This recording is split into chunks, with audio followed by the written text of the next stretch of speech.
नमस्कार दोस्तों, मैं प्रकृति। स्वागत है आपका life high study IAS channel पर। दोस्तों, आज हम पढ़ेंगे सीडीपी बाल विकास के अंतर्गत सीखने के प्रतिफल, लर्निंग आउटकम्स। बहुत ही इम्पॉर्टेंट टॉपिक है। अगर सीटेट हो या यूपीटेट किसी भी एग्ज़ाम में इसका क्वेश्चन आता है तो बच्चों को कहीं ना कहीं कन्फ्यूजन बना ही रहता है। तो आज क्लास 10 में हम देखेंगे सीखने के प्रतिफल, इसके उद्देश्य, आवश्यक क्यों है, यह ज़रूरी क्यों है। तो दोस्तों, अगर आपने अभी तक वीडियो को लाइक नहीं किया तो प्लीज़ लाइक कर दीजिए। हम देखते हैं सीखने के प्रतिफल होते क्या हैं। यह एक प्रक्रिया है जिसमें हम यह देखते हैं कि जो बच्चों को पढ़ाया गया है वह उसने कितना सीखा है। एक अध्यापक के द्वारा बच्चों को गुणवत्तापूर्ण शिक्षा दी गई है या नहीं, यह भी सीखने के प्रतिफल से मालूम चलता है। कहने का तात्पर्य है दोस्तों कि अगर सीखने के प्रतिफल एक ऐसी प्रक्रिया है जिसमें बच्चों का आकलन किया जाता है अध्यापक के द्वारा कि गुणवत्तापूर्ण शिक्षक अध्यापक दे रहा है या नहीं। यह बच्चों पर भी निर्भर करने वाली प्रक्रिया है जो कि सतत चलती रहती है। सीखने के प्रतिफल छात्र केंद्रित होते हैं, यह पूर्णतः छात्र पर निर्भर होता है। दूसरा पॉइंट है, यह गुणात्मक और मात्रात्मक दोनों होते हैं। सीखने के प्रतिफल क्वालिटेटिव एंड क्वांटिटेटिव दोनों प्रकार के दिखाई पड़ते हैं। बच्चा सीखे हुए ज्ञान का उपयोग भी कर पाए, सीखने के प्रतिफल में आता है। मतलब जो बच्चों को ज्ञान दिया जा रहा है, क्या वह उसका उपयोग अपने जीवन में कर पा रहा है या नहीं, ये सारी बातें सीखने के प्रतिफल में शामिल हैं। बच्चे को पृथ्वी के पर्यायवाची लिखने को कहा जाता है तो वह लिखता है भू, भूमि, पृथ्वी, धरा। मतलब अगर उसको पृथ्वी के बारे में पता है तो अपना आगे का ज्ञान कैसे सीखने के प्रतिफल में परिवर्तित करेगा। जैसे पृथ्वी की पर्यायवाची वह अनेक प्रकार से लिख सकता है, भू, भूमि, धरा। तथा बच्चे को अगर इस पर लेख लिखने को कहा जाए, निबंध लिखने को कहा जाए तो बच्चा अवश्य ही उस पर्यायवाची शब्द का प्रयोग करेगा। यही सीखने का प्रतिफल का प्रयोग होता है।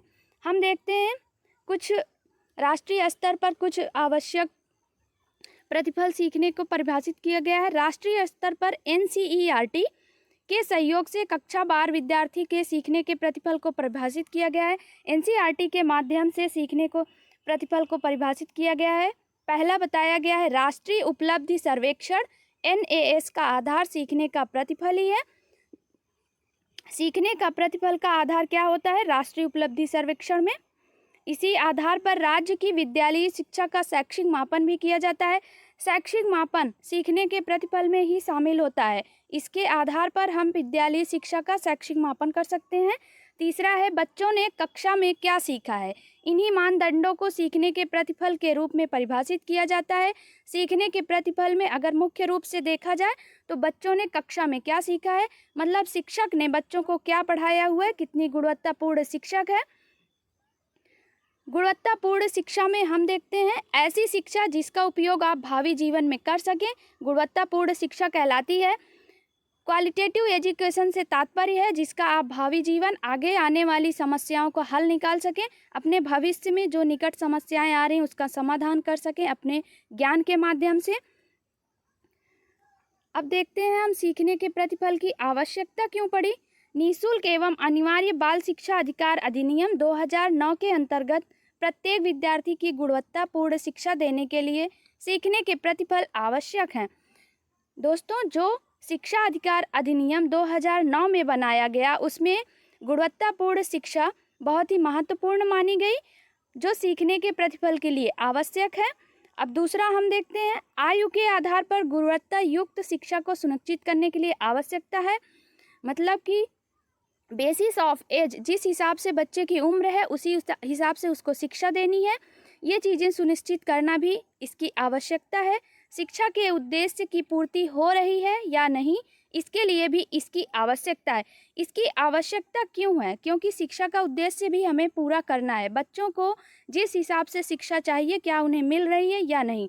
राज्य को राष्ट्रीय स्तर पर उच्च स्थान पर ले जाने के लिए आवश्यक है। राष्ट्र का अगर विकास करना है तो हमें सीखने के प्रतिफल का उपयोग करना जरूरी है। सीखने के प्रतिफल के कुछ उद्देश्य दिए गए हैं।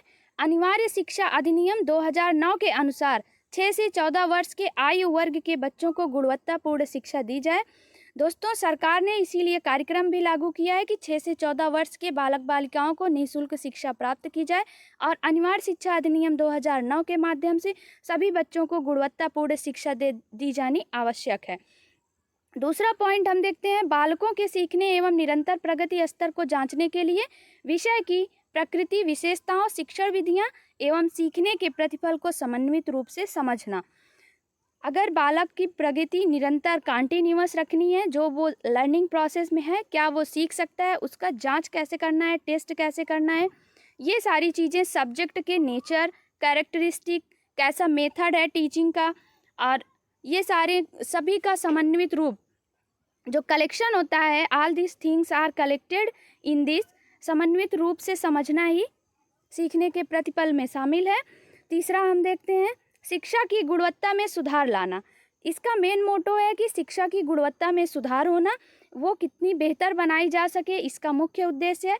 शिक्षण को सब्जेक्ट नॉलेज तक सीमित न रखकर विद्यार्थी का सर्वांगीण विकास करना।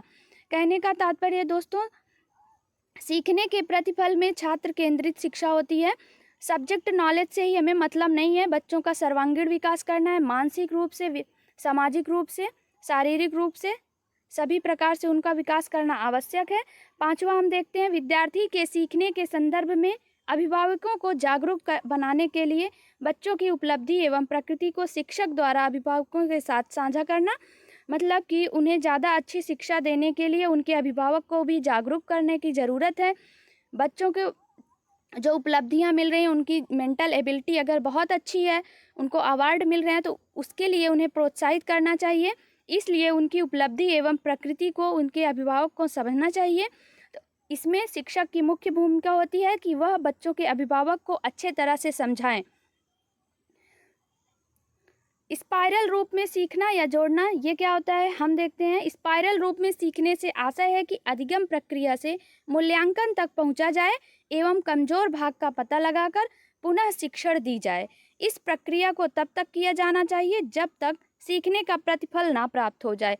स्पाइरल प्रक्रिया में दोस्तों, अधिगम प्रक्रिया जहाँ से शुरू हो रही है और कहाँ तक समाप्त होती है, उसके मूल्यांकन तक, और एवं जो भी भाग आपको नहीं आता है, उसकी कमजोरी का पता लगाकर हमको उस पर पुनः कार्य करना चाहिए, पुनः शिक्षण करना चाहिए। अध्यापकों को भी बच्चों का मूल्यांकन करते समय ये बातों का ध्यान रखना चाहिए कि वो किस विषय में कमज़ोर हैं, तभी जाके सीखने का प्रतिफल अच्छा हो पाएगा। दोस्तों आशा करती हूँ यह वीडियो आपको काफ़ी हेल्पफुल रही होगी। Thank you for watching my video. Please like, share and subscribe.